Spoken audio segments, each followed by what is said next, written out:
Hello, everyone. Thank you for coming to UFO Man Live number 15. Tonight, we're here featuring Tommy Highway. Again, my right arm, my right man, Thank the you. man for the job. You know who he is. He's the esteemed author, researcher, ufologist, and all around good guy. Let's see here. No. Okay. Yeah, I just had a little bit of a glitch there. They were trying to update my malware, but I do not want to do that right now. Okay. All right. What we're going to do this evening is we got two subjects. One, well, actually, we got several subjects. Oh, cripe. Um, Tommy, you may have to take your segment first. I will bring up the videos that I was going to do. Since I restarted, all my videos are gone, so I have to redo them. Um, our first segment's going to be on Roger Lear and human and alien implants. So welcome everybody to the chat. I see Sir Richard West is here. M. Gonzalez, Gyro, welcome. And Janice Clyde, welcome. Okay, we are going to get into this now. We're going to discuss about implants. One thing I want to say about implants before we get into the Roger Lear story is most ufologists and most people that are really interested in ufology are already aware of the implant agenda and are already aware of what a lot of the implants are. One of them is an RFID chip, radio frequency identification tag. These tags are created by a company known as Dow Corning, and they have been removed from actual alien abductees, or at least people who claim to have been abducted by aliens. And they were removed by Roger Lear. And I'm sure Tommy will get into that. But I just wanted to state that some implants are man-made. Some are 99% silicone and 1% non-earth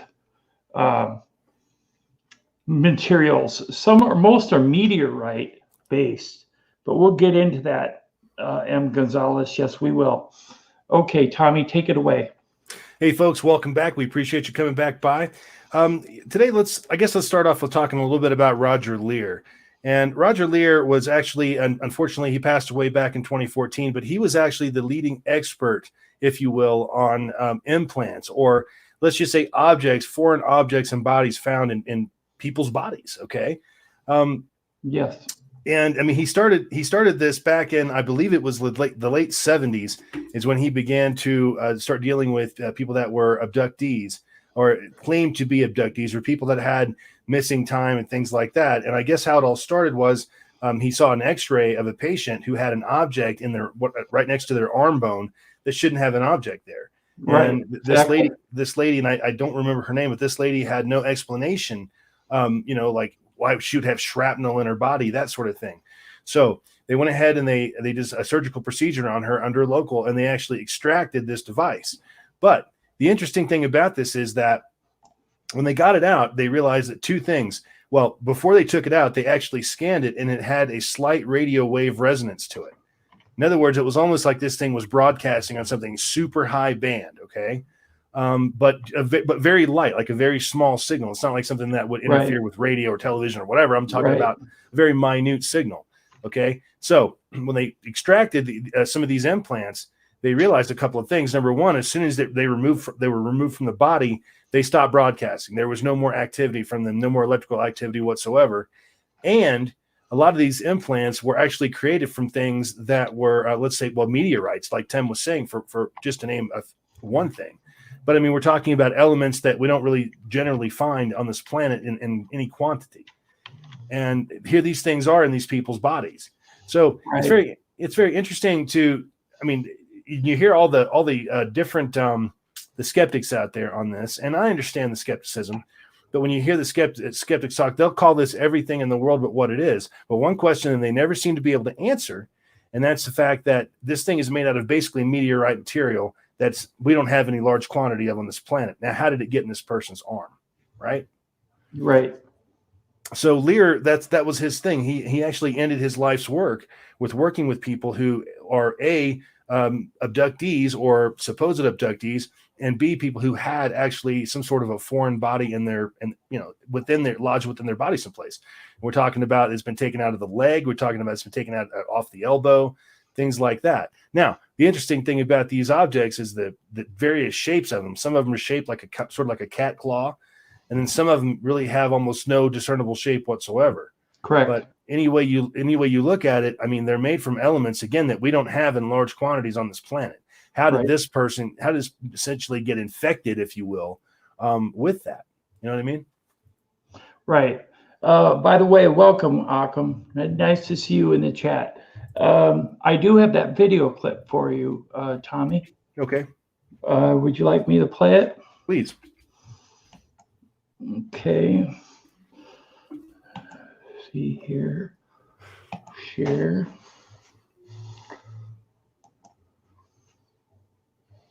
No, I forgot something. Hold on a minute here. Got to go back out. They should make this automatic, but they don't. Share. Oops, I got to take the banner down. Hold on a minute here. Comments. Really? Okay.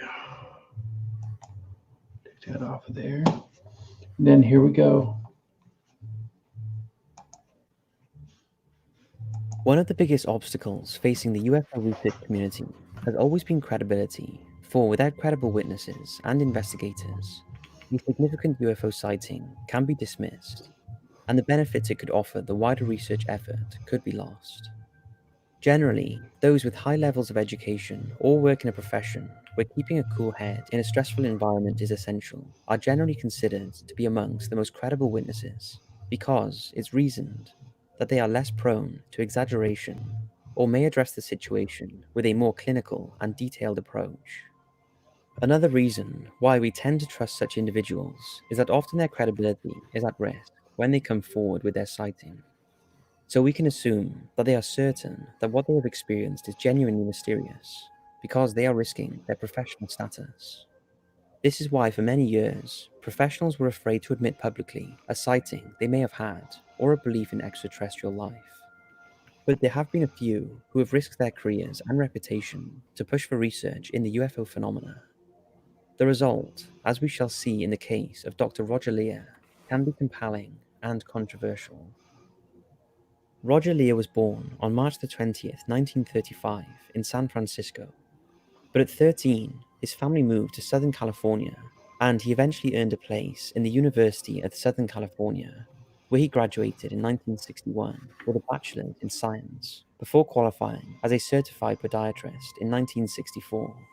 But while on the surface, Lier appeared like any other up-and-coming medical professional. He also harbored a deep belief in alien life, not only existing elsewhere in the universe, but that could also be visiting Earth. As he would later put it was easy for me to gaze at the stars on a clear night and realize that each star was an actual sun. This followed by reasoning suns must have planets that revolved around them, as we do in our own solar system. If this was so, then why was it not possible for those other worlds to be inhabited by life similar or dissimilar to the life on our planet? While he had been nominally involved in UFO research since the mid-1960s, joining his local chapter of the mutual UFO network known as MUFON, he admits it wasn't until the 1990s that it became a significant part of his life. Unsurprisingly, it would cross over into his professional career. The early 1990s was something of a boom time regarding interest in UFOs and alien abduction, with individuals such as Bob Lazar coming forward, claiming knowledge of UFO technology being researched and tested by the US government at locations such as the now notorious Area 51. This led to the discussion of UFOs and alien abductions becoming more and more mainstream, creating a fertile environment for serious research. It was during this time Lier became interested in the concept of supposed alien implants embedded in alien abductees, thanks to Daryl Sims, a member of the Houston chapter of MUFON. Sims was a hypnotherapist who had worked in counseling alien abductees free of charge ever since his son was abducted at 5 years old. In 1992, he controversially implanted hypnotic suggestions in volunteers to see if it would trigger an abduction event, and according to Sims, he was more successful than he anticipated, with a mass abduction taking place involving 7 individuals in one night. Through counseling abductees and leading the abduction investigation team of the Houston chapter of MUFON, Sims came into contact with abductees who, through having x-rays done of their bodies, had located these supposed alien implants.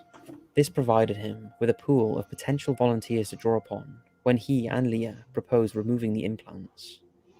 To have physical evidence of alien abduction in their hands to present to the world was too... I want to stop it here. That's an RFID chip. Mhm. That's the one created by Dow Corning in the United States and was removed from abductees. Once thought to be alien implanted, but now it's thought that humans are actually perpetrating false abductions on American citizens. And we'll go into that later, but I just wanted to bring that up. too good an opportunity for either of them to pass up. As they put it would give them their smoking gun. 2 abductees volunteered to go first, having their implants removed by Dr. Lier on August the 19th, 1995. The objects were then subjected to extensive scientific investigation that involved x-rays, a pathology tissue evaluation from 2 independent pathologists, laser-induced breakdown spectroscopy, extensive metallurgical testing involving a density immersion test, and many others. While these tests were being carried out, Lier performed more surgeries on abductees, removing similar implants and a crystalline-like object from a woman's foot in January of 1997. Even before the tests were finished, interest from the UFO community was high. Lier briefly became concerned over his reputation should these supposed implants turn out to be something more innocent, and considered using an alias for any interviews until he was sure. Ultimately, he decided to go public with his real name. Finally, Lier and Sims were ready to release their findings. Lier reported that the objects didn't seem to elicit a response from the surrounding tissue, as would be expected from a typical foreign object being inside the body. An explanation for this. Here's another RFID chip right here. You can see the coiling of the wire. You can see the metallic core. This is made by Dow Corning. Could be that the objects were found to be encased in a membrane of tissue. This was not. This is the one that Tommy Highway was suggesting was from off-world, which it could very well be. It looks like a cat's claw. From the abductee, possibly as a way of camouflaging it from the body's natural defenses. Nerve fibers were found to be protruding from within the membrane, which Sims said were connected to larger fibers within the host's body. As for their metallic composition, Lier revealed that they were meteoric in origin, containing a compound of 11 elements. They would also reveal that they had detected radio waves coming from the objects before they were removed, indicating that they were transmitting something whilst inside the body. Lier and Sims believed they had their smoking gun. Unfortunately, their findings were openly attacked by skeptics and the scientific community at large, both of whom accused them of exaggerating the results, misinterpreting them, or simply lying. Some accused them of jumping to conclusions over alien interference in humanity, when the lab results involved the word meteor in their conclusion. It was argued that it was possible these fragments were man-made, despite the similarities to known meteor compositions, something Lier and Sims didn't seem to address when releasing their findings. One of the most prominent skeptics in the world, Joe Nickell, openly scoffed at their findings, stating that the objects were most likely fragments from ordinary, man-made household objects, embedded in the body after a forgotten fall, or from walking barefooted. As for the radio frequencies they had detected, Skeptic Brian Dunning argued later that they were probably detecting background transmissions from phones, televisions, and radios, which surround us all in everyday life. But no one could provide concrete evidence one way or the other, and it came down to whether or not you believed Lier and Sims or the skeptics. Either way, both Lier and Sims were now celebrities on the UFO circuit, making numerous appearances at conventions and speaking on television and radio programs. They continued research into alien implants, forming FIRST, the Fund for Interactive Research and Space Technology, a non-profit organization to raise funds for the removal and research of such implants. Eventually, this research grew to cover investigations of objects from alleged UFO crash sites, and this led to his involvement in investigating the Vahina UFO incident in Brazil in 2003. In 1996, reports emerged of a UFO crashing in Brazil, with at least 2 alien crew members surviving and being spotted by several locals before they were apprehended by government authorities. Lier began investigating the case in 2003 and produced a book on his findings in 2005. Meanwhile, he continued to remove objects from abductees for investigation right up until his death on March 14, 2014, from a heart attack. He was midway through filming the documentary Patient 17 by my good friend Jeremy Corbell, which chronicled the extraction and investigation into yet another object removed from an abductee. The documentary reinforced Lier and his supporters' belief that the object removed from the abductee were of alien origin. The wider scientific community seemed either unconvinced or uninterested. Rather than leaving a legacy of proof of alien involvement on Earth, Dr. Lier has instead left behind more questions than he could answer with his research. Despite his critics, he remained adamant until the day he died that the objects that he had removed were of alien origin, and he developed a loyal following of supporters who all believe that one day his research will be proven correct, and that he really was the first person to publicly demonstrate evidence of alien visitation and abduction. Okay.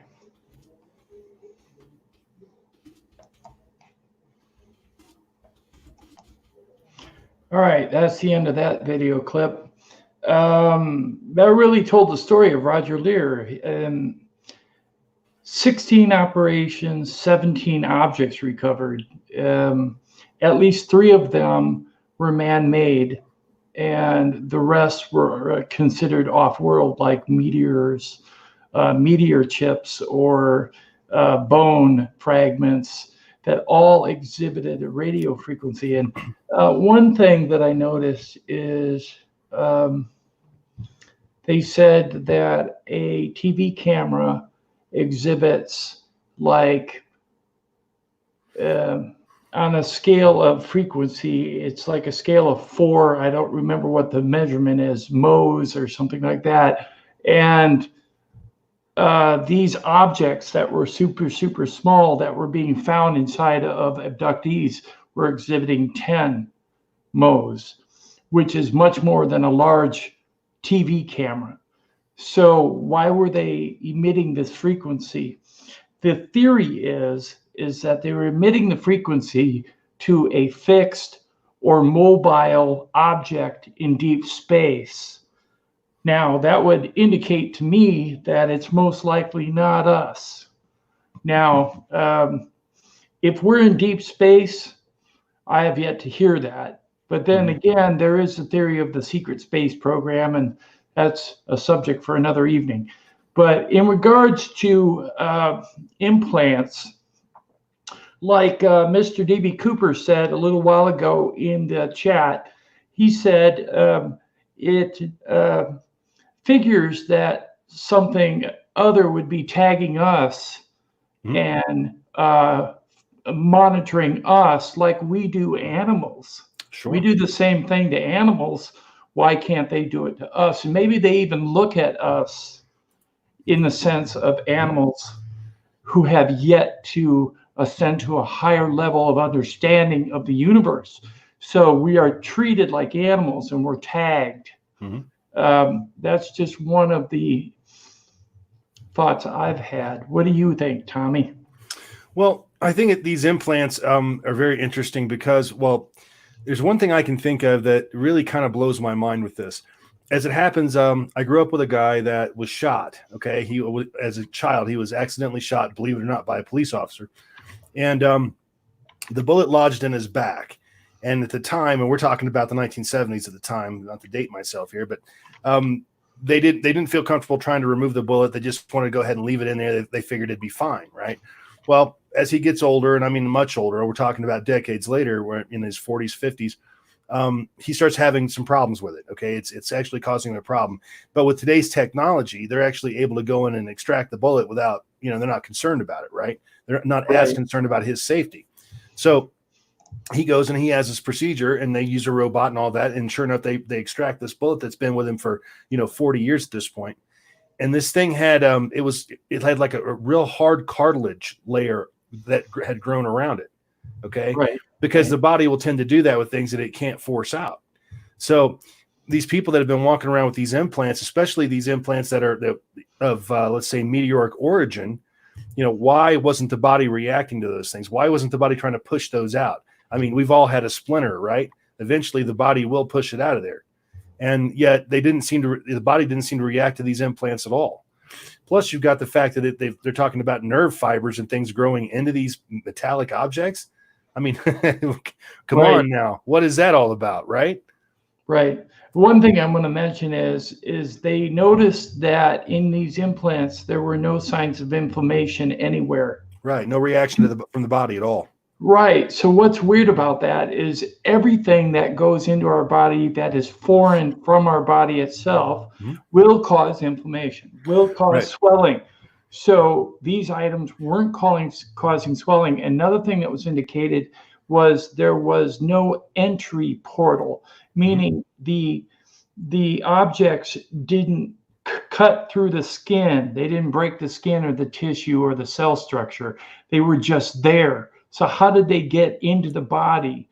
Did they get in through inhalation, or did they get in through like some type of beaming technology? It's unknown at this time. And it's just odd that there's no damage to the skin. I mean, every object that's gonna be lodged in a body, in a muscle or whatever in skin, I mean, it's going to have a point of entry path, and that path is going to have a layer of scar tissue in it.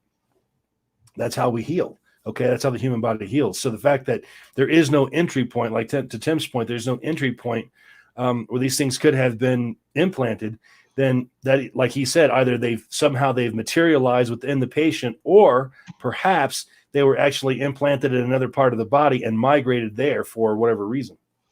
Right. But even so, even if they were implanted in another part of the body, there would still be an entry portal. An entry of some kind through the skin, right, or through an open orifice on the body. They could have done that, and maybe it migrated.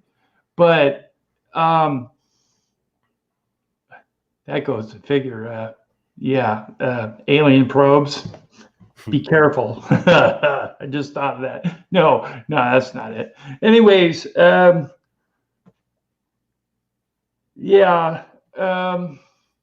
I got to say that Mr. Davy Cooper was saying that we're Neanderthals to them. I think that in some cases, some of the alien species, the alleged alien species that are visiting Earth, are actually treating us that way. Yes, I think they're more indifferent than treating us like Neanderthals. I think it's like, how would a very intelligent race that has advanced technology and maybe a whole different viewpoint on life look at us when they come here?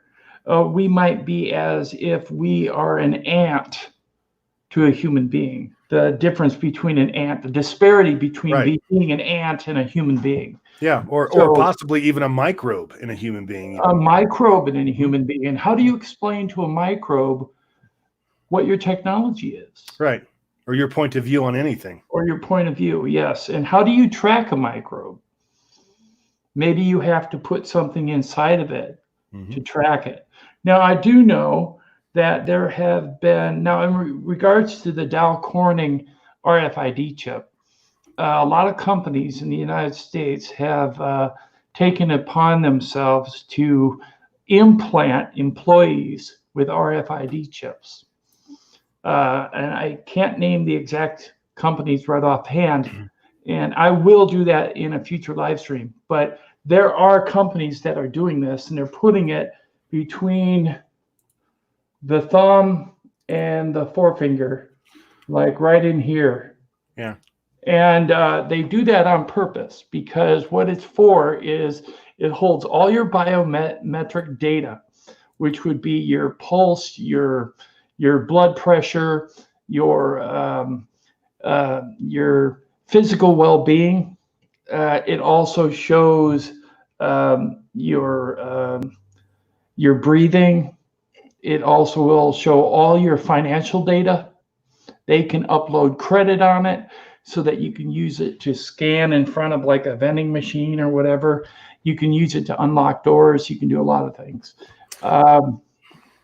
People are against this because a lot of people think it's the mark of the beast, that they're getting marked.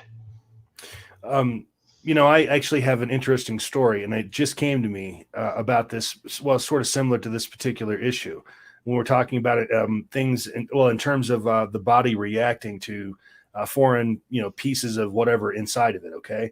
And I just thought about this, but in 1994, I was at work and I managed to walk past a piece of sheet metal and it cut me in the thigh, cut me really deeply, actually. I'm talking about a quarter of an inch or so deeply. Wow. So yeah, it was pretty bad. So I went home and showed it to I was married at the time, showed it to my wife, and she's like, you got to go get a tetanus shot. Okay, no problem. So we go to the doctor, go to the clinic rather, and I get a tetanus shot. First one I'd probably had since I was in kindergarten or something. And went home and never gave it another thought. All right. Well, 11 years roll by. Okay. I'm no longer married to this person and all that.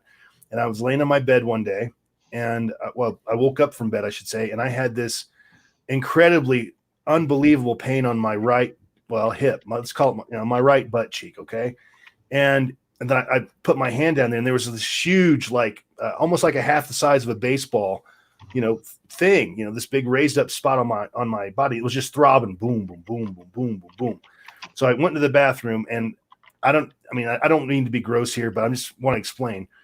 And all I could think to do was I grabbed that thing with my hand and I started squeezing it, and finally it popped, okay, and it started spraying the stuff. I don't know what it was all over my hand, and then I heard something go tick tick tick tick tick tick tick, like something rolled across the linoleum of the bathroom floor. Wow. So once I got myself cleaned up, I got down on the floor. I'm thinking, what the hell was that?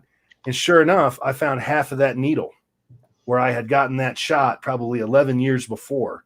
And he broke the needle off me and didn't say anything. And I never had a clue for 11 years until one day the body just said, it's, it recognized it as a foreign object and attacked it. So it can happen, I guess. Yeah, Occam said the implants are like you got to consider when reported aliens can phase through walls. If they can come through walls without actually just moving through matter, then they should be able to move something into your body without damaging the skin. And I think that's what Occam was trying to get at in the chat.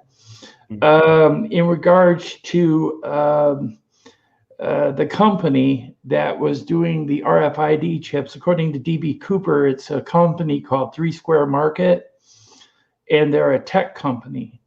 And they were doing the implantation of the RFID chip.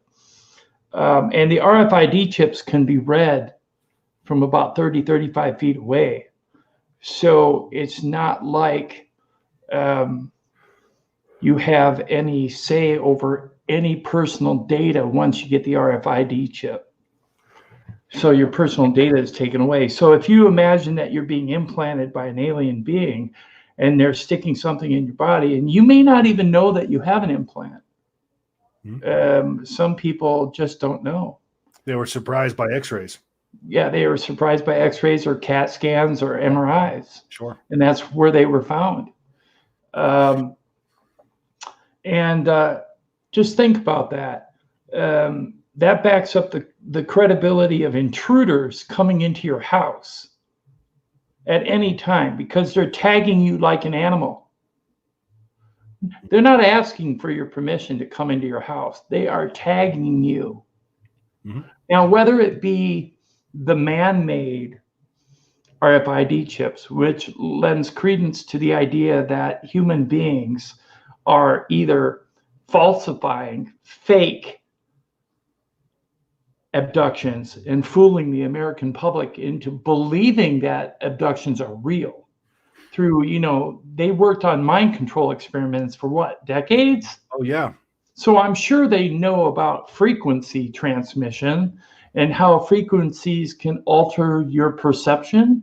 And if that's the case, perhaps the perception of the person being abducted is altered so that you believe that you're being transported into a ship or a disc, and maybe you're actually being taken up into a helicopter and taken to a base and implanted with this RFID chip. Now, it's not just RFID chips that indicate this possibility. There are marks that have shown up on people that look like burns, or targets that look like actual chemotherapeutic targeting lasers. So what I'm saying to you is the possibility is there that maybe man is involved in some of these abductions, along with the possibility that mankind is also involved with another alien race.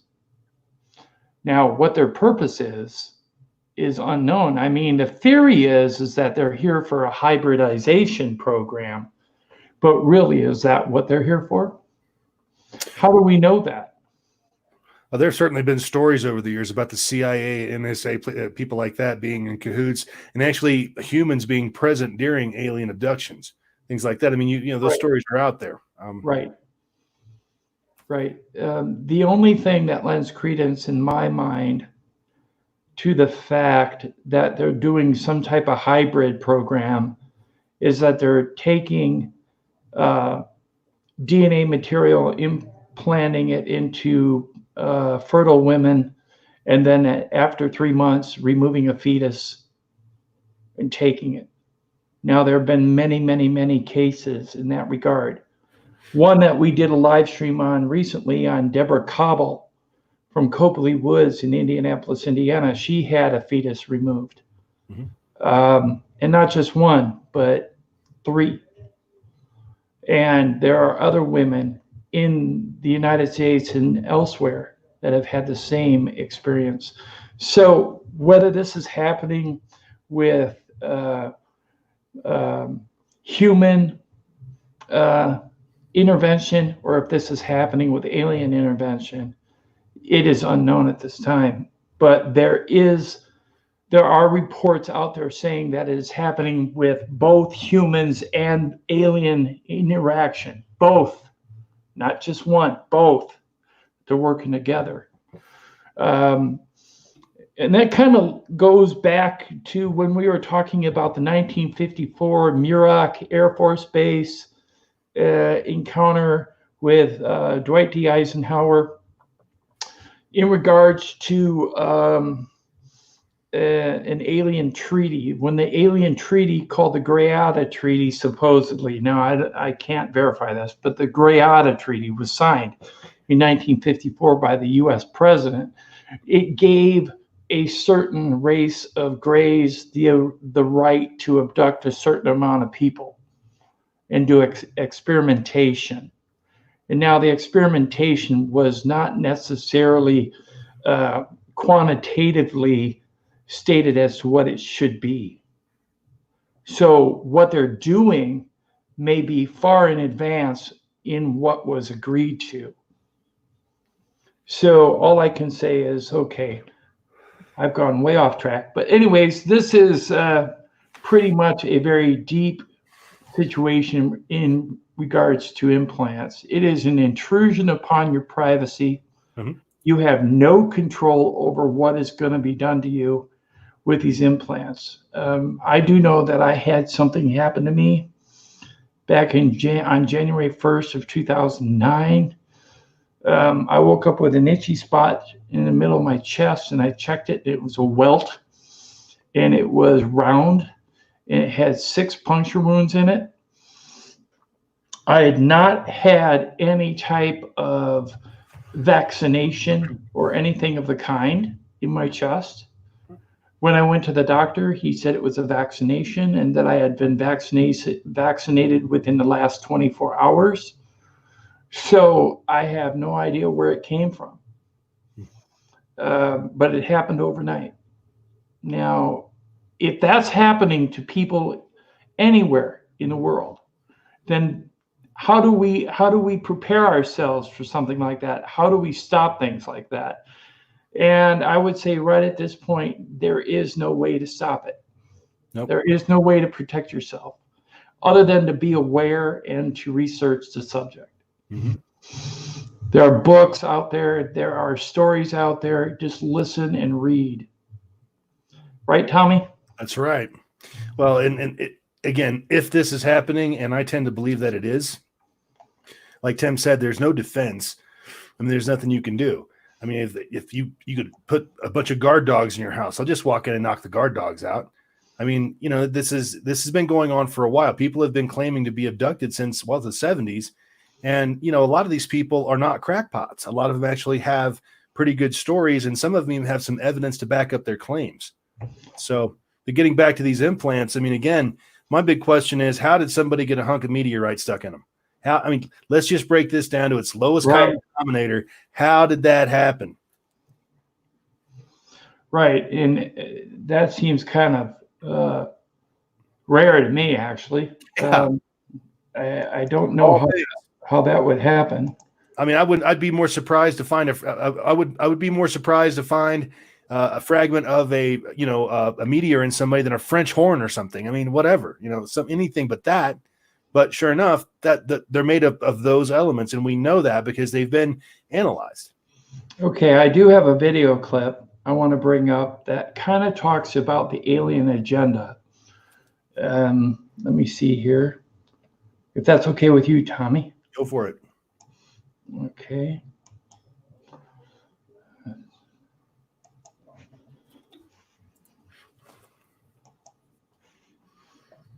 Okay. Share. Take it off mute. Here we go.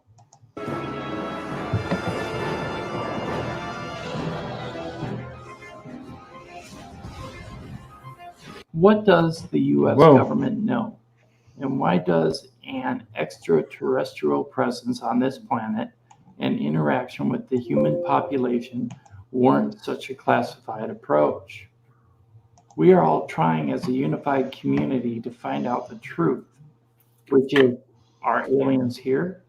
And are they involved with abductions of cattle and humans? Within the black programs of the US government, this subject has become isolated and compartmentalized over the years. But the truth of the matter has been researched and disclosed by the likes of Linda Moulton Howe and other whistleblowers. We are being engaged as we might engage an animal. We are being hunted, tagged, and in some cases harvested for our soft tissues and blood. In some reports of UFO crashes, human and animal body parts have been seen on board the extraterrestrial vehicles. Are we being raised as a food source or just used for scientific experiments? In cattle, most ranchers insert an implant to keep track of their herd. This is being done on a wide scale with the human population as well. What can we do to stop this? The late Dr. Roger Lier spent his career removing alien implants, 17 in all. They all emitted a small electrical charge at normal body temperature of 98.6 Fahrenheit. Could these have been used as a form of alien GPS? And if we remove them, can we protect our population from being violated in such a physical manner? To this day, alleged alien abductions continue. Cattle are still being taken and excised. New complicated crop designs are appearing overnight, and sightings are on the rise. Can we protect ourselves? Maybe this is why President Trump created the Space Force, which already existed, by the way, as the secret space program. And Elon Musk at SpaceX installed the Starlink satellite array in low Earth orbit, not only for 5G access, but for orbital surveillance as well. These are the questions that I pose. Okay, there's that video. What do you think about that, Tommy? Well, I mean, obviously, there's obviously something going on here. I mean, there's too much. Let's just say, there's just too much evidence that would lend to the fact that we have been visited, we are being visited, and that we're not alone in the universe at this point. I mean, that's right. Exactly. It's almost more and more evident every day. Now, the Space Force thing. There's been rumors that we have a secret Space Force. That British guy, that hacker, what was his name? Gary McKinnon. Yeah, McKinnon. Yeah, he supposedly hacked into NASA and was even chatting with people about it on their network. Who's to say? But at this point, I mean, I think that probably putting together some sort of a Space Force or a defense of some kind would probably be prudent. Right. Right, exactly. Gary McKinnon is actually a friend of mine. I've actually spoken to him in several emails and some comments on my channel. And he actually didn't speak to anybody while he was at the Johnson Space Center, when he was hacking the Johnson Space Center of NASA. What had happened was he was on some computer sites terminals where they didn't have any password security, and he broke into those terminals and he was able to bring up a picture of what appeared to be a cylindrical craft with what looked like golf balls, or like those cameras you see at the store that are black, that are on the ceiling, that are looking down at you. Imagine 4 of them around the end of each end of this cylinder. And that's what he saw. Okay. And he also saw a list of ship-to-ship transfers of non-terrestrial officers. And to me, being an average person, I would say non-terrestrial means off Earth. Yep. So that means they have ship-to-ship transfers, meaning they have ships in space where they actually have transferring of officers. That would indicate some type of space program. Now, I always thought the Space Force, when it came out, was just a soft disclosure of the hidden Space Force, because the secret space program has been talked about since the beginning of Star Trek back in the 60s, when Gene Roddenberry created Star Trek. That was supposedly inspired by the secret space program. That information that I just said can be located on exopolitics.org if you're interested in looking it up. All right. I have another video clip I'd like to play. It's from Major, or actually retired Major from the United States Air Force, George Filer, who runs Filer's Files online. It's a UFO reporting channel. He also is part of NUFORC, the National UFO Reporting Center. He also has been a member of MUFON, the original MUFON, not the one that has been compromised recently. And he was privy to an event that happened on January 17th, actually the night of January 17th, the morning of January 18th, 1978, on FT.DIX and Fort Mcguire. So let me play his narrative, and hopefully you can follow along. Let's see here. I gotta get it.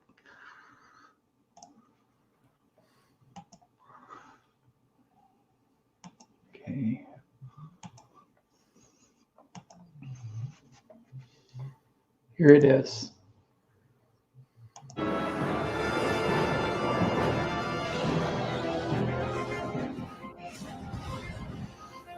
on the morning of January 18th, 1978, I drove through the main gate at Mcguire, and I noticed that there was red lights out on the runway, and that probably something was going on out on the runways there because of all the red lights and like police cars and fire trucks and so on. And this particular morning, when I went into the command post, I was met by the head of the command post, and he said that it's been a very exciting evening, that we've had UFOs in the, over the Mcguire all night, and that one had apparently landed or possibly crashed at Fort.DIX, and that when a military policeman came upon the alien, that he had pulled out a gun and shot them. And I said, foreigner, an alien? I was a little bit confused by him saying alien. He says, no, an alien from outer space. He was very specific about the fact that an alien from outer space had been shot at Fort.DIX, and that it had run away after being wounded and headed for Mcguire. Now, Mcguire and Fort.DIX just have a fence between them, and this alien supposedly climbed the fence or went under it or whatever and got to Mcguire and died out on the end of the runway. The reason I wanted to show this film is, if we were to come into contact with an alien race and say they were benign, and we acted with our flight or fight response immediately and shot them. Which we probably would. Which we probably would, because of our innate inner... we fear what we don't understand. Right. I would say that if we would respond better, I think there's a good chance they might even react more in kind. But if we're going to kill them, what is the off chance that they may start killing us, Sure. It's just something I've always thought about. That last big alien movie about contact, what was it called? Oh boy, just a few years ago. Close Encounters? No, just a couple of years ago. Bunch of craft land on the planet, all the different countries, and they can't communicate, and they're completely different. And we had to go in and. Oh, you're talking the ones that look like black teardrops that are hanging. Yeah, yeah, that's it. That's the one. That's called. I know the name of it, but I can't tell you. I can't think of the name of it, but that's actually a great movie to watch. Not that it's so much a great movie per se, but it kind of demonstrates the human response and probably kind of predicts what we would do if we were faced with a similar situation. It was called The Arrival. The Arrival. That's it. Yeah, that's a must see. The most current version of The Arrival. There's like 3 different versions of The Arrival, and this is the most current one. Mm-hmm. It's a very good movie where they learn to talk. Yeah, they learn to communicate with it. And I don't want to spoil it, but it's atypical of what our response would be. How about that? Whoever wrote that thought that out well. Right. I was talking to someone tonight before the live stream started in regards to alien visitation and, believe it or not, viruses. Viruses in that one movie, War of the Worlds, with Tom Cruise, they insinuated in that movie that our greatest defense against an alien species is our bacteria, because we have lived through it and created antibodies to a lot of dangerous bacteria, whereas they do not have any defense. So if they come here, they could very well be destroyed. Now, think about it. what if, now I probably shouldn't say it, what if some of the viruses that are on Earth are not from here? They came here with an asteroid, or they came, not an asteroid, but a meteorite. They were on a meteorite and they came to Earth and they mutated, right? So perhaps, I'm not going to say coronavirus, but you never know, right? So you just got to keep an open mind. We have a guest that's coming onto the panel. His name is Q. So Tommy, welcome, Q. Hey, Q, how you doing, buddy? Yeah, all right, Tom. Welcome, Q. Glad to have you on the stream. Cool to be here, mate. Yeah, great to have you. Our subjects tonight have kind of varied. We were talking about implants a little while ago, both human and the possibility of off-world items, whether they be meteors or meteorite chips or weird bone pieces, or even things that look like a cat's claw have been found. Now, that could have just been a cat's claw, yes, but we don't know. But these things are emitting a frequency, like a radio frequency, and they only seem to survive in the temperature of the human body, which would be 98.6 degrees Fahrenheit. So if that's the case,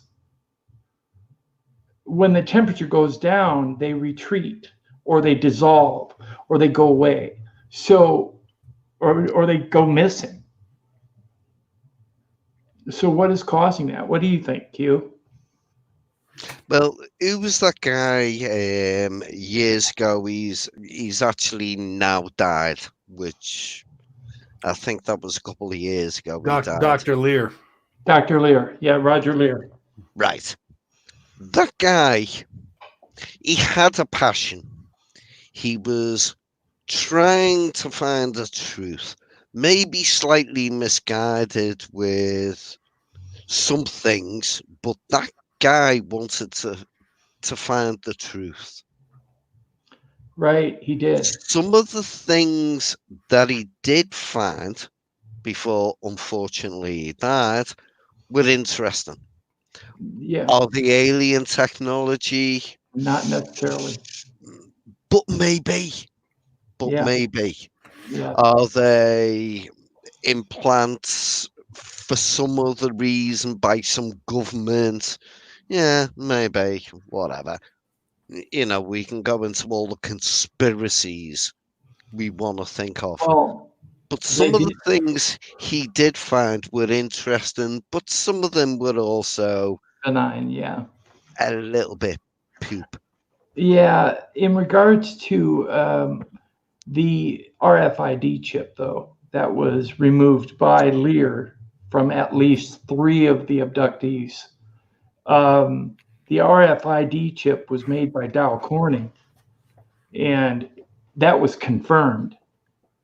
So what I would like to know is if these people, quote unquote, have no recollection of ever having any type of surgical procedure that would place these objects within their person, then how did they get it?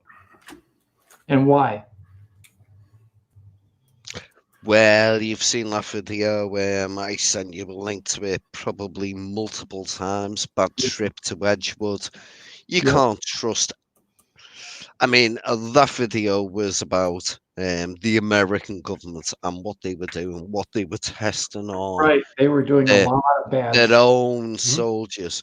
So why wouldn't we test something else? We've injected people with raw plutonium back in the 60s just to see what it would do to them. And we have documentation that came out in the 80s. We know that happened. So you're right. Yeah, you're correct. And that's why I was mentioning earlier that mind control experiments have been going on for decades. And why can't they just fake a couple things, like transmit a frequency of some kind, make people think that they're being abducted when they're not, you know, or make people think that they're seeing aliens in the room when they're not. because frequencies can alter perception. Mhm. And now with the new 5G systems that are being placed everywhere, and we know that 5G has a very, very high frequency, and that they can modulate it to change what we think. So if that's the case, then the possibility of alien abduction being alien may not be the case. Or then again, it might be. I don't know. What I'm trying to pose here is that people need to understand that there is a possibility that alien abductions, some of them at least, are staged, and that some are not. And the only reason why I'm saying that some are staged is because of the RFID chips. Because these people were removed from their house somehow. So they had to be removed in a form and fashion to where they didn't remember anything. Of course, like Q as well as I do, they do have the technology to wipe memories. Well, yeah, just before you want to walk somebody out of the house, give them the friggin' the date drug friggin' thing where they forget everything. Yep, exactly. And they're completely zombified. Yeah. Walk them out. They wouldn't know what the hell had happened. It depends how deep you want to go into the friggin' hole, don't it? If people are being drugged and tested on, and if it's the American government, then shit's gonna happen. They've done it before in more open programs. Hi, hello. You're right, mate. You're actually completely right. I believe what you're saying. You're actually completely right, mate. Not me. Well, welcome to the live stream. Hello. How's keeping anyway, lads? I'm doing pretty good. How are you? I'm all right, mate. I'm not really a techno fan. I don't really do with technology. Right. Because I don't like it, because I feel like what you're saying is like, I feel like aliens and weirdos, and I don't understand technology, mate, because I feel like the government and all that is actually watching us. Make a little bit of sense? I would say that's a big yes, big brother. Well, yeah, of course. They are. Yeah. What reason, I don't really know. But I think everybody has a different opinion when it comes to Big Brother watching us. I wouldn't be too worried about it in your own home. You can always go out. I'm smoking a cigarette. That's okay. You can always go out to Tommy Highway's. Sorry, I don't understand what Tommy Highways means. I don't understand what that means. Tommy Highway is the guy up in the right-hand corner with the beret. Oh yeah, hello Tommy. And down in the other corner, how you doing, lad? Down the other corner is Q. Hi Q, mate. Yeah, I think we may have met before once. No, I've never met you, lad. But see, you might, my accent might be around your accent, because you sound like you sort of come from near where I was brought up. That's probably why you're saying that, because you stay in England. Yeah, I'm a Scouser. Well, I come from Blackpool, so probably the accent is probably reminding you from sort of, because you're like 30-40 miles away from me. Maybe. Sorry, carry on. Yeah. So we got two English, we got two Americans. Two Englishmen, and I'm 78% Welsh. So there you go. Well, if all else fails, I'll move to Wales. There you go. Anyways, Tommy, what do you think about all this? Well, I guess I definitely think that there's something going on here. The government may or may not be involved. I mean, we just don't have the answers. But again, like I always say, we all have a tiny piece of puzzle, and we all put it together. Then we'll come up with the answer. But at this point, do I think the government has been involved in some implantations of people? Wouldn't put it past them for a hot second, frankly. Again, I mean, we know that they were squirting people with plutonium back in like the early 60s. We know that happened. Well, yeah, I agree with you saying with plutonium and all that, but do you not find, right, where's Corona and all that, to try and get the price up and do that, right? I'll say one thing, right? See when they were having wars in Tokyo, they wanted to get people off the streets. They couldn't get them off the streets, could they? Having the riots. Yeah, coronavirus is messing with everything. Yeah, no, just listen to me, right? They couldn't get people off the streets in Tokyo. So the Chinese come out with this war, they're timing, mate, so everybody's off the streets. Now you're all sitting there. Now the Americans, because the Chinese were doing more, basically, what was it called? Doing more government things in America. So basically they did all that and then just shut all the borders down and all that. Our borders are not shut down. I'll stay in Britain, mate. Yeah, we have all our economic systems pretty much shut down. All our sporting venues, all our concerts, all our schools and churches, everything is shut down. And well, where I stay, nothing's fucking shut down. We're still playing. I'm in Scotland. Okay, well, I stay in Blackpool. Fuck all shut down. The job centre shut down, but that's about fucking it, mate. With people going on, everybody's still working away. Everybody's doing what they want to do, mate. Where I stay, fuck all shut down. We're just doing what we're doing. So that's why we're out here live streaming and trying to bring people together in regards to the UFO subject, because it takes people. That's what I'm interested in.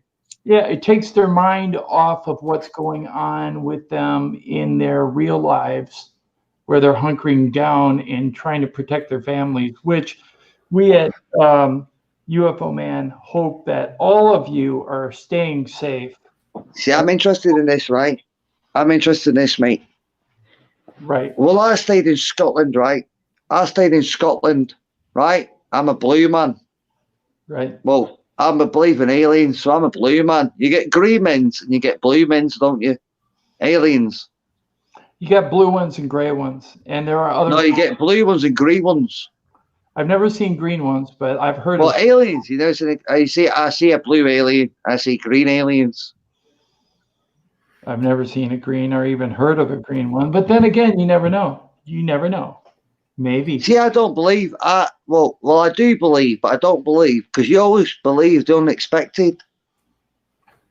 So you never know, right?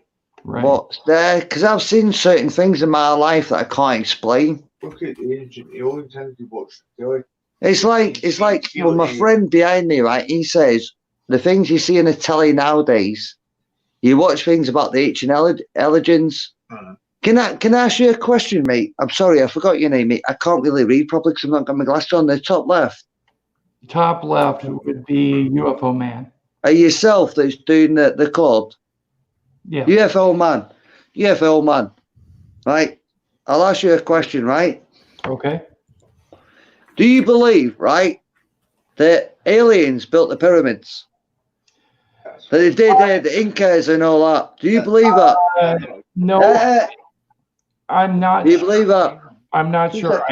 I do believe that ancient technology in regards to building the pyramids has been lost. Now, whether that was alien technology or whether that was human technology that was advanced. So you're telling me, right? 2 seconds. I need to interrupt here. So you're telling me the human race are stupid. We can't think for ourselves. So it took an alien species to tell us how to be intelligent. No, I didn't say that. What I said was is that we have had several mass distinctions on this. My fucking mate believes you. Perfectly lined out. We've had several mass extinctions on this. John, I'm speaking, mate. Let the guy speak. Sorry, my mate's speaking. Sorry, I do apologise. Carry on. We've had several mass extinctions on this earth. Yes. And there have been several theories that we have had societies that are very advanced I'm interested in this. that have not survived, and their technology went with them. Do you not think that's Mother Earth? Do you not think that's Mother Earth saying you're taking a piss? Saying you're taking a piss at my world? And No. saying, yeah, I'll decide. No, I don't believe that. Mate, So you believe in aliens? No, 2 seconds, mate. oh, you Kiss black my friend. pockets don't fucking. I can't. And my mate's trying to put in I'm having a conversation, John. Sorry. Do you not believe, right? This planet, right? Of white people out, right? With volcanoes and all that, right? Because you've overpopulated the world. You've overdone things and all that. You've ransacked the planet like the dinosaurs did. It's like people going on about Jesus. Right. You hear me? Yeah. Right? Going about Jesus. And that's just a lie. That's not overpopulated. No, just let me finish. Do you not think the world's overpopulated everything like the dinosaurs did? Because they sat there and ate all the plants and they started eating each other, volcanoes cold, and then just went to the ice age and all that, right? So the world just took the planet over. Yes or no? It's not a yes or no answer. It could possibly be that. It could also be other things. It's like you're going about aliens. I believe there's other little planets. I watched that and everything with little small planets going about. Do you believe in a Big Bang Theory or as in God? Big Bang Theory has been disproven, but you need to look. How did this prove it? Well, actually, sir, we're getting way off topic here, gentlemen. Sorry. I'll shut up. Anyways, I'm sorry, but we lost our connection to Archie. Didn't mean to do that. It was an accident. Q, you there? Anyways, getting back on subject. We kind of lost track of what we were talking about. We were talking about implants. And although I have to say, Archie, I'm sorry I lost your connection. But we do appreciate your comments. Q, what do you say about the whole situation? Well, if implants are being put into people, then we've got a couple of options, haven't we? Right. Yes. Either they are being put in by a Something force unknown to us, right, or they're being put in by basically a government. right. Now, either way might be right. I don't know. Right. I don't know either. I'm just going on what I've read, been told by people in the know, and I have actually had conversations with Gary McKinnon, and I've actually had conversations with my brother-in-law, who is a retired lieutenant colonel from the United States Air Force, and he was privy to a lot of different things. Now, not everything, but some things. And when he tells me that, yes, there have been programs where they have worked with frequencies to modify the human mind, and it has been recent, then that gives me pause, because I think, well, okay, if they're doing that, then my theory about the possibility of staged abductions comes into play, and the staged implants, kind of like cattle abductions and cattle mutilations. I've actually heard that that's a crack military group doing that, and not alien ships. But hey, who's to say? Arkham says there are places you don't want to go. Yeah, that's true. Let's see here. See, when you're talking about Gary McKenna, we're talking about a completely different kettle of fish. That Yeah. guy was Hacker. a god. Yes. He didn't do, in my opinion, the biggest hack ever, but in some other people's opinions, yes, he did. And to be fair to the guy, shit, that guy knows what he was doing. He was awesome. He was epic. Unfortunately, some of the stuff that Gary says that he has seen when it comes to basically the Space Force and names and stuff like that, you know, on something that at that time didn't even exist. Well, that's kind of become true now. You know, you got Trump making this Space Force and blah, blah, blah. I don't know if Gary stumbled onto something. I do think he maybe did, but I don't know because I wasn't there. I didn't see what he was seeing. But the Right. I guy wasn't there either. was an awesome hacker. Right. He certainly was. Um, He seems pretty legit in the fact that he's kept to his story for over 10 years. well, how much money has he made out of it? I don't Probably know. not a lot. The Right. only thing he probably got from his story was a whole load of crap. And banished from America forever. He got himself into a whole world of crap. You guys over there wanted him deporting and everything. Mhm. It was And England that Still protected do. him. well, you know, he didn't get deported. Right. If he had been, God knows what. He'd probably be in a deep, dark dungeon somewhere for at least 20, 30 years. Or Guaranteed. working for the government. Or working for the government because, of Which course, is yeah. most likely. Yeah. I mean, look at what was his name? O'Benny. That was a Right. guy who was a hacker. Right. He got grabbed by the American government Right. and basically got told, "Oh yeah, we'll throw you into prison for like 1,000,000 years, Or or we can give you a nice house, we can give you a really good wage, and you can buy all the fucking fancy cars you want.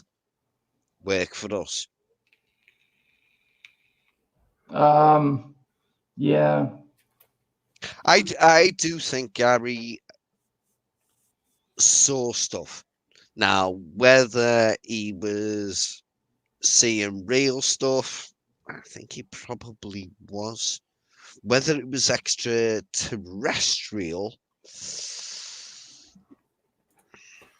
it's a hard one. But going back to the original thing, when it comes to implants, if people are having implants put in them, then it's either government or it's something else. Right. Right. Yeah, there's not a lot of there's not a third option there. I don't see one. Maybe there is. I don't see it either. But Right. Oh, well. I'm going to say that the options are there. well, what would be the point of the implants? Would they be Tracking. like tracking devices GPS tracking. Yeah. that you put on like your pet nowadays? Yeah. Yeah. Or like we tag sharks, like we know that there's a big great white shark, and we know where that thing is all the time. As soon as it surfaces, we know exactly where it is. And which one it is. Yeah, right. So tell me, for an alien race, if this is being done from an alien race, what's the point? Well, they may be tracking certain individuals to basically determine their whereabouts at any given time, so they can be abducted. Maybe. I mean, I guess that would probably be my first guess, but I mean, it could be all kinds of different reasons. They could be monitoring them for any number of things, really. I do know that if they're using, if the stories are true in regards to humans working alongside an alien race on board ships, if the stories are true, let's just go on that premise, then the possibility of them using the RFID chip or something like it as an implant to tag and monitor people, then I can see it being used. And the RFID chip can store biometric data, financial data. It can have a kill switch in it, which means if they wanted to eliminate 1/3 of the population all at one time, if they put one of these chips in, say, 1/3 of the population of, say, Liverpool, England, and then all of a sudden they decided to send a frequency, and 1/3 of that population just dropped over dead, they could do that. So what we're trying to get at is these implants are a dangerous scenario, and if they're actually happening. Well, if implants are going on and they are going to be used for a nefarious reason, Hopefully not. then yeah, that is bad crap. You know, for whoever has one of these, whether it's to 1/3 of the population of Liverpool. I'm sorry. I was just using it as an example. I know. Anyways, Q, it's all right. In regards to that, yeah, I just find that implants are probably the most intrusive thing that I can consider having had done to me if that was the case. And according to a doctor that I saw back in, I want to say about 2005, I had an itch behind my left ear, and a lot of implants were put behind the ear or up the nose. Yep. And or in the foot or in the hand and other areas. I had an itch behind my ear, and I asked my ex-girlfriend at the time, I said, "What do you think that is?" And she said, "Well, it looks like a scar." So I went to the doctor and I had it checked. I had it checked by an ear, nose, and throat doctor. And that doctor claimed that the scar was actually 2 sutures. Now, what's interesting about that, Q and Tommy, is that I had never had surgery on my ear. So what is it then? It also felt like there was something underneath that scar. Now, today, there's nothing there. It's gone. But it remained there for at least 6 years, and then it was gone. So I don't know what it is. I have no idea. I think we lost Q. He's gone, but he'll be back.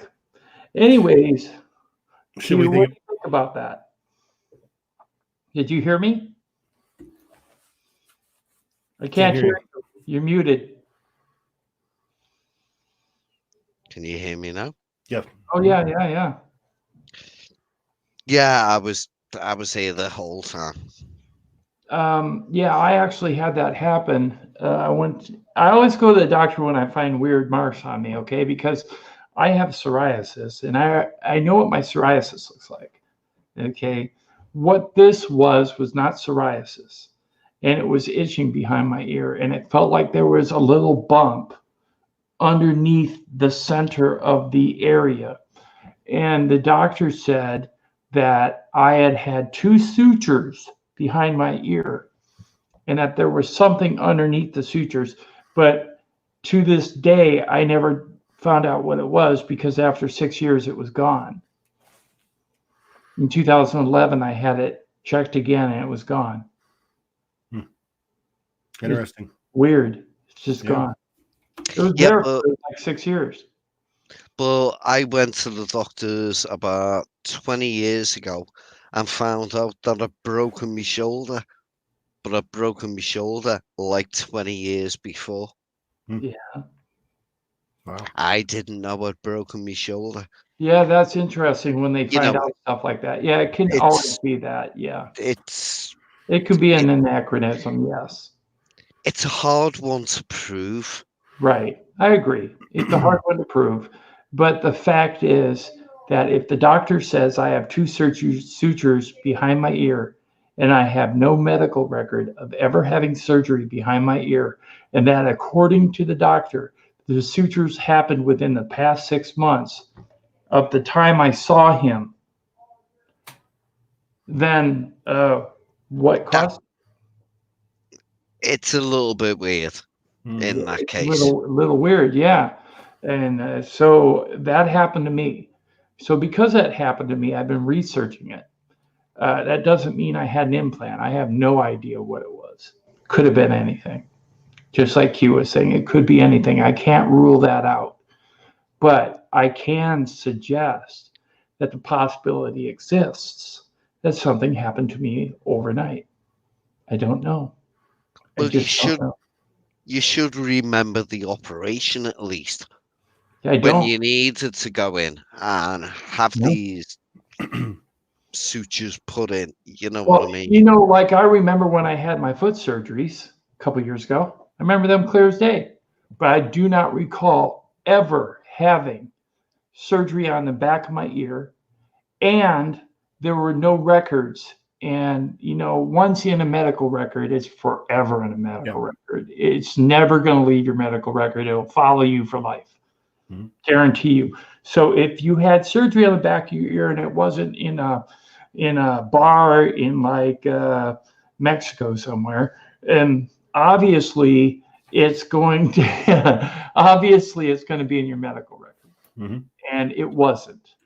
So I have no idea what it was. It's just something weird, you know. That and the welt on my chest. Other than that, I haven't had anything happen in regards to marks or implants. Now, Tommy was talking about the needle he found in his body. That was interesting. Would have been painful if you ask me. Oh, when it finally manifested itself, I promise you, I saw Jesus. There's no doubt about it. But again, I mean, you can have a foreign body implanted in yourself and within your own body, and your body not react to it for years. That's all I'm saying with that. I'm supposed to bring up Diane Moore in the chat is saying that at 11:15 she's going to go outside and try to videotape the meteor that's coming in. Oh, cool. Very cool. There's supposedly a meteor approaching Earth, and a lot of people are hoping it's not very big. Well, I was going to say that's all we need now. I mean, we don't have enough toilet paper as it is. That was going to Yeah, that'd be an issue. Yeah, sorry, no more toilet paper, no more. Yeah, you're gonna have to find another way to take. You're scaring us, Diane. Yeah, we did a video the other day on toilet paper consumption and the toilet paper frenzy on Tommy Highway's channel. So check it out. Anyways, I want to thank you, Q. You kind of came in late on the live stream. I really appreciate the fact that you're here. I wish I'd have realized it was going on this. I'll tell you what, in the future, I will make sure that you get the link earlier. I'm sorry that I didn't send you one. I'll get it out to you as soon as I can. Okay? That would be awesome, Tim. I sent one to Vern because I wanted to ask him a question about his take on the type of aliens that he's been seeing going into the ground, mending the earth and maintaining it, because he has that viewpoint. And I wanted to see what he thought about that, you know, because Google Earth he showed me some pictures recently of Google Earth photographing the bottom of the ocean and what looks like patchwork, like what you would see a patch. It would be stitching on fissures. I don't know if you've seen that, Q. Did you? I see everything, Tim. Okay, well, yeah. So it looked like stitching had been going on the fissures, and like something was being maintained to keep the earth from cracking open.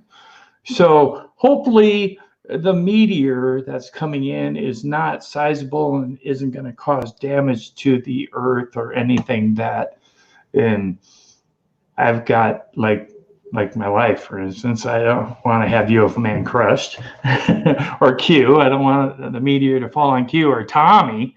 Yeah, right, Tommy? Uh-huh. Yep. Yeah. So I want to thank everybody in the chat for coming. Diane, and Occam and DB Cooper and Gyro and everybody else that came. Thank you for coming. We really enjoyed you coming to the stream. We really hope that you stay safe and healthy during this time of crisis for the world in regards to the coronavirus. You all take care of yourselves, be safe, and God bless. Thank you. Take care.